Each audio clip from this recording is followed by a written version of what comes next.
Good morning and नमस्कार दोस्तों, स्वागत है आप सभी का आपके अपने YouTube channel GK search engine पर। आज है 30 जनवरी 2022 और 30 जनवरी से रिलेटेड राजस्थान करंट अफेयर्स के जितने भी इम्पोर्टेंट क्वेश्चन हैं सभी हम इस वीडियो में डिस्कस करने वाले हैं।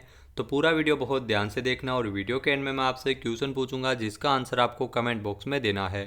कल के वीडियो में मैंने आपसे क्वेश्चन पूछा था जो था हाल ही में राजस्थान में कहाँ पर दुनिया की सबसे बड़ी घंटी का निर्माण किया जा रहा है। तो दुनिया की सबसे बड़ी घंटी का निर्माण है वो कोटा में किया जा रहा है। तो सी ऑप्शन यहाँ पर बिल्कुल सही था। जिन दोस्तों ने सी ऑप्शन कमेंट बॉक्स में सही जवाब दिया था उनको हार्दिक शुभकामनाएं। कोटा में चंबल रिवर फ्रंट पर दुनिया की सबसे बड़ी घंटी का निर्माण किया जा रहा है। 800 करोड़ रुपए की लागत से जो ऐतिहासिक चंबल रिवर फ्रंट का निर्माण कोटा शहर में किया जा रहा है और इसी के दोनों किनारों पर कई ऐतिहासिक रचनाएं भी बनाई जाएगी। इसी कड़ी में एक और विश्व कीर्तिमान बनाया जा रहा है जिसमें चंबल रिवर फ्रंट के शकतपुरा साइड रोड पर जो विश्व की सबसे बड़ी घंटी का निर्माण है वो कोटा में होगा और इसका जो वजन है वो तकरीबन 57,000 किलोग्राम का होगा।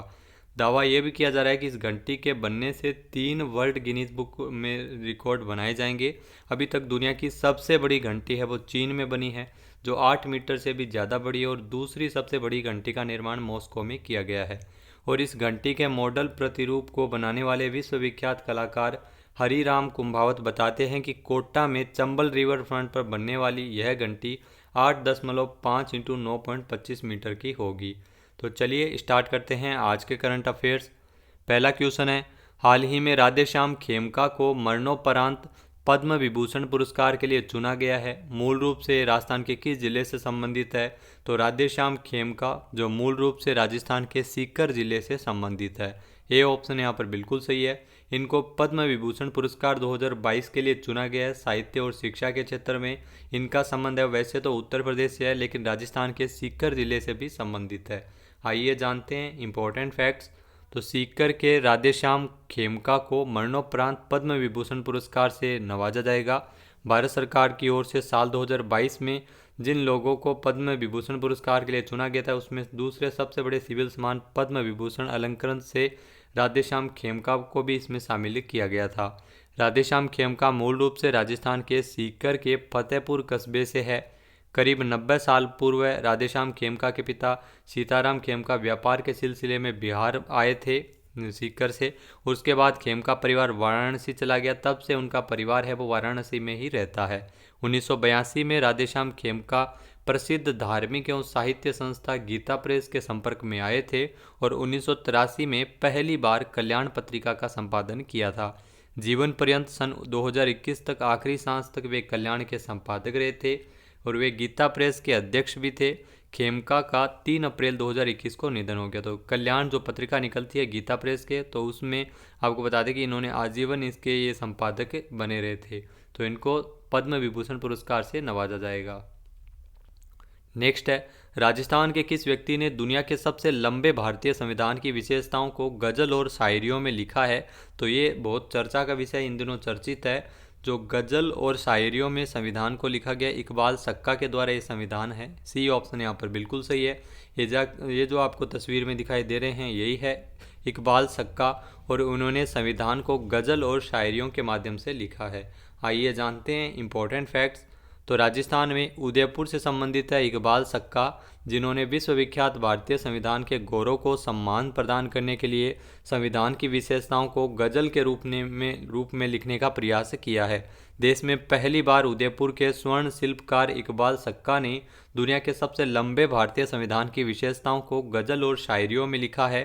खास बात यह है कि इन्होंने शायरियों को संविधान के प्रति के रूप में उकेरा है और इन्होंने आपको बता दें कि विश्व का पहला सबसे लंबा चर्म पत्र पर हस्तलिखित संविधान एक गज़ल होने का ये दावा किया गया। तो संविधान को गज़ल और शायरियों के माध्यम से लिखा गया है। संविधान की तर्ज पर ही संविधान की गज़ल पुस्तिका का प्रत्येक पृष्ठ 58.4 सेंटीमीटर ऊंचा तथा 47.7 सेंटीमीटर चौड़ा है। इसका वजन 13 किलोग्राम है और इसे मूल संविधान की तरह ही काली शाही में लिखा गया है। नेक्स्ट यहाँ पे क्वेश्चन है, हाल ही में भारतीय क्रिकेट टीम में शामिल होने वाले जोधपुर के पहले क्रिकेटर कौन बन गए हैं? तो भारतीय क्रिकेट टीम में शामिल होने वाले जोधपुर के पहले क्रिकेटर बन गए हैं रवि बिश्नोई। सी ऑप्शन यहाँ पर बिल्कुल सही है। ये जो आपको तस्वीर में दिखाई दे रहे हैं यही है रवि बिश्नोई और ये जोधपुर के पहले क्रिकेटर है जो भारतीय क्रिकेट टीम में शामिल हुए हैं। आइए जानते हैं इंपॉर्टेंट फैक्ट्स। तो 21 साल के रवि बिश्नोई ने इतिहास रचा है। ये भारतीय क्रिकेट टीम में शामिल होने वाले जोधपुर के पहले क्रिकेटर बन गए हैं। वेस्टइंडीज़ के खिलाफ आगामी होने वाली घरेलू सीरीज में युवा लेग स्पिनर रवि बिश्नोई भी खेलते नजर आएंगे। 2 साल से आईपीएल में किंग्स 11 पंजाब का प्रतिनिधित्व करने वाले रवि बिश्नोई, जो हाल ही में आईपीएल 2022 में लखनऊ फ्रेंचाइजी की टीम के साथ अपने करार किया है। लेग स्पिनर रवि बिश्नोई ने राजस्थान के लिए 17 लिस्ट ए मुकाबलों में 24 विकेट लिए हैं, जबकि साथ ही कुल 42 टी20 मुकाबलों में 49 विकेट हासिल किए हैं। अंडर 19 वर्ल्ड कप से रवि बिश्नोई को पहचान मिली थी। 6 मैचों में रवि बिश्नोई ने 10.35 के औसत से सबसे ज़्यादा 17 विकेट हासिल किए थे। तो ये भारतीय टीम में इनको चुना गया है। नेक्स्ट है, हाल ही में देश के किसी भी हिस्से में लाइमस्टोन की नीलामी की उच्चतम बोली किस जिले के 2 लाइमस्टोन ब्लॉकों की नीलामी के लिए लगाई गई है? तो नागौर के जो 2 ब्लॉकों की नीलामी है वो लगी है लाइमस्टोन के लिए, वो उच्चतम बोली है। बी ऑप्शन यहाँ पर बिल्कुल सही है। आइए जानते हैं इंपॉर्टेंट फैक्ट्स। तो नागौर के 2 लाइमस्टोन ब्लॉकों की नीलामी 192% अधिक राशि की बोली लगाई गई है। आपको बता दें कि MMDR एक्ट संशोधन 2015 लागू होने के बाद देश के किसी भी हिस्से में लाइमस्टोन की यह उच्चतम बोली है। इससे पहले महाराष्ट्र में लाइमस्टोन के एक ब्लॉक की अधिकतम 185% अधिक राशि की बोली लगाई गई थी। अतिरिक्त मुख्य सचिव माइंस एवं पेट्रोलियम ऊर्जा के डॉक्टर सुबोध अग्रवाल ने बताया है कि इससे प्रदेश को अरबों रुपए का अतिरिक्त राजस्व मिलेगा। 24 से लेकर 28 जनवरी 2022 को झुंझुनू के 2 और नागौर के 2 कुल 4 लाइमस्टोन ब्लॉकों की भारत सरकार के ई पोर्टल के माध्यम से नीलामी की गई थी। प्रदेश को 50 साल में 46,000 करोड़ रुपए से अधिक का राजस्व इसके माध्यम से मिल सकेगा। नेक्स्ट है, राजस्थान माध्यमिक शिक्षा बोर्ड के अध्यक्ष कौन है जिनको हाल ही में बर्खास्त किया गया है? तो राजस्थान माध्यमिक शिक्षा बोर्ड के अध्यक्ष डॉक्टर धर्मपाल जारोली, जिनको हाल ही में बर्खास्त किया गया। तो सी ऑप्शन यहाँ पर बिल्कुल सही है। ये जो आपको तस्वीर में दिखाई दे रहे हैं यही है डॉक्टर धर्मपाल जारोली और हाल ही में इनको बर्खास्त किया गया है। आइए जानते हैं इंपॉर्टेंट फैक्ट्स। तो राजस्थान अध्यापक पात्रता परीक्षा जो रीट का पेपर लीक हुआ था उसके मामले में राजस्थान माध्यमिक शिक्षा बोर्ड के जो अध्यक्ष है डॉक्टर धर्मपाल जारोली को बर्खास्त किया गया है। बता दें कि CMSO गहलोत ने 28 जनवरी को राजस्थान माध्यमिक शिक्षा बोर्ड के अध्यक्ष DP जारोली को बर्खास्त करने के आदेश जारी किए हैं। इसी के साथ ही सरकार ने माध्यमिक शिक्षा बोर्ड के जो सचिव है अरविंद सेंगवा उनको भी निलंबित किया है। रीट का आयोजन जो परीक्षा हुई थी उसका आयोजन सितंबर 2021 में किया गया था। रीट के जो परीक्षा के पहले ही प्रश्न पत्र व्हाट्सएप पे लीक हो गए थे, तो इसी कारण ये भर्ती है वो विवादों में रही है। इसी के माध्यम से चयनित उम्मीदवारों को राज्य भर के स्कूल में 31,000 रिक्त पदों पर नियुक्ति दी जानी थी, लेकिन SOG रिपोर्ट वो लगातार इस पर जाँच करी और DP जारोली को बर्खास्त किया गया है। नेक्स्ट है, PM मोदी द्वारा राजस्थान में पेट्रो रसायन प्रौद्योगिकी संस्थान का उद्घाटन कहाँ किया गया था?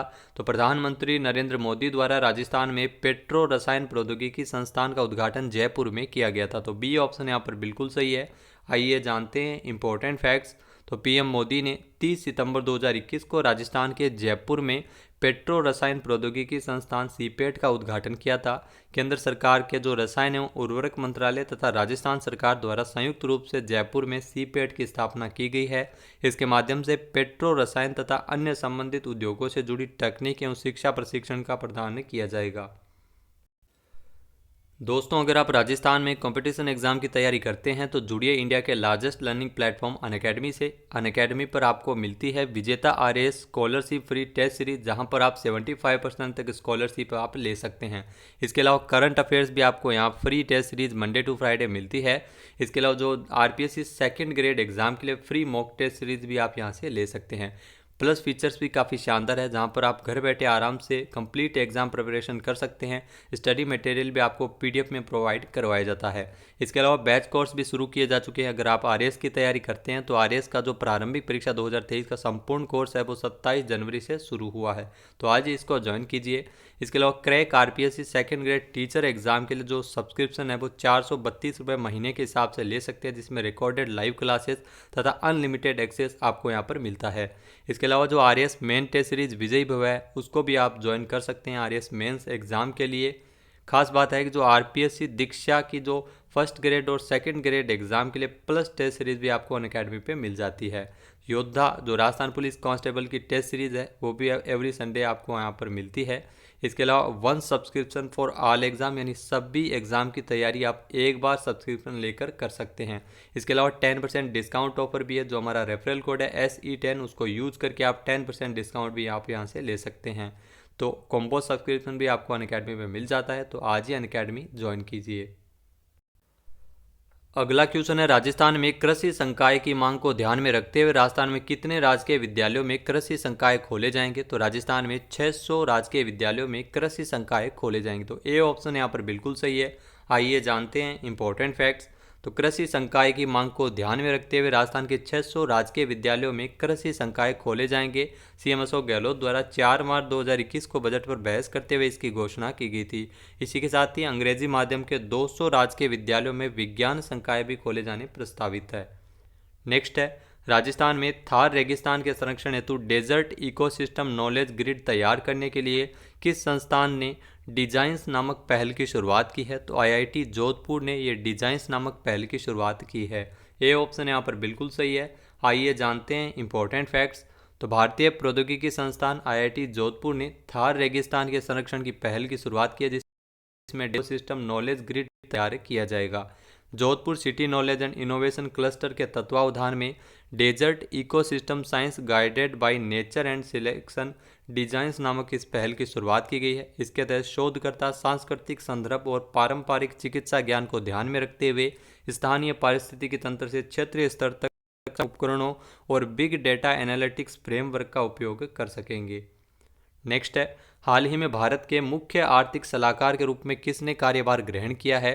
तो हाल ही में भारत के मुख्य आर्थिक सलाहकार के रूप में वी अनंत नागेश्वरन ने कार्यभार ग्रहण किया। तो सी ऑप्शन यहाँ पर बिल्कुल सही है। ये जो आपको तस्वीर में दिखाई दे रहे हैं ये बने हैं भारत के मुख्य आर्थिक सलाहकार वी अनंत नागेश्वरन। आइए जानते हैं इंपॉर्टेंट फैक्ट्स। तो वी अनंत नागेश्वरन ने 28 जनवरी 2022 को मुख्य आर्थिक सलाहकार के रूप में कार्यभार संभाला है। वे क्रेडिट सुइस ग्रुप एजी और जूलियस बेयर ग्रुप के पूर्व कार्यकारी अध्यक्ष रह चुके हैं। वे कृष्णमूर्ति सुब्रमण्यम का स्थान लेंगे, यानी इससे पहले कृष्णमूर्ति सुब्रमण्यम भारत के आर्थिक मुख्य सलाहकार थे। इसके अलावा वित्त मंत्रालय ने मुख्य आर्थिक सलाहकार आर्थिक मामलों पर ये सरकार को सलाह देते हैं और परंपरागत रूप से जो केंद्रीय बजट प्रस्तुति के एक दिन पहले संसद में प्रस्तुत आर्थिक सर्वेक्षण की स्क्रिप्ट को भी तैयार करते हैं। नेक्स्ट है, हाल ही में किस राज्य में देश के पहले ग्राफीन इंडिया इनोवेशन सेंटर की स्थापना की जा रही है? तो हाल ही में देश के पहले ग्राफीन इंडिया इनोवेशन सेंटर की स्थापना केरल में की जा रही है। तो बी ऑप्शन यहाँ पर बिल्कुल सही है। आइए जानते हैं इंपॉर्टेंट फैक्ट्स। तो digital university Kerala CMET Trichur के साथ मिलकर ग्राफीन के लिए इंडिया इनोवेशन सेंटर की स्थापना करेगा। ये केरल में देश का पहला ग्राफीन R&D उस्माइन केंद्र होगा। भारत सरकार के इलेक्ट्रॉनिकी और सूचना प्रौद्योगिकी मंत्रालय ने 86.41 करोड़ रुपए की परियोजना को इसके लिए मंजूरी प्रदान की गई है। ग्राफीन दुनिया में अब तक ज्ञात सबसे पतला और मजबूत पदार्थ है। इसमें अच्छी रासायनिक स्थिरता है। तो केरल में ये ग्राफीन इंडिया इनोवेशन सेंटर की स्थापना की जाएगी। अब बात कर लेते हैं आज के हमारे क्विज की। तो आज का हमारा क्विज है, हाल ही में किस राज्य सरकार द्वारा हरित जल ऊर्जा नीति बनाई जाएगी? एक बार फिर से सुनिएगा, किस राज्य सरकार द्वारा हरित जल ऊर्जा नीति बनाई जाएगी? इसका सही आंसर आपको कमेंट बॉक्स में देना है और अगर ये वीडियो आपको पसंद आए तो इसे लाइक और शेयर जरूर कीजिएगा। साथ ही साथ हमारे चैनल को भी जरूर सब्सक्राइब करें।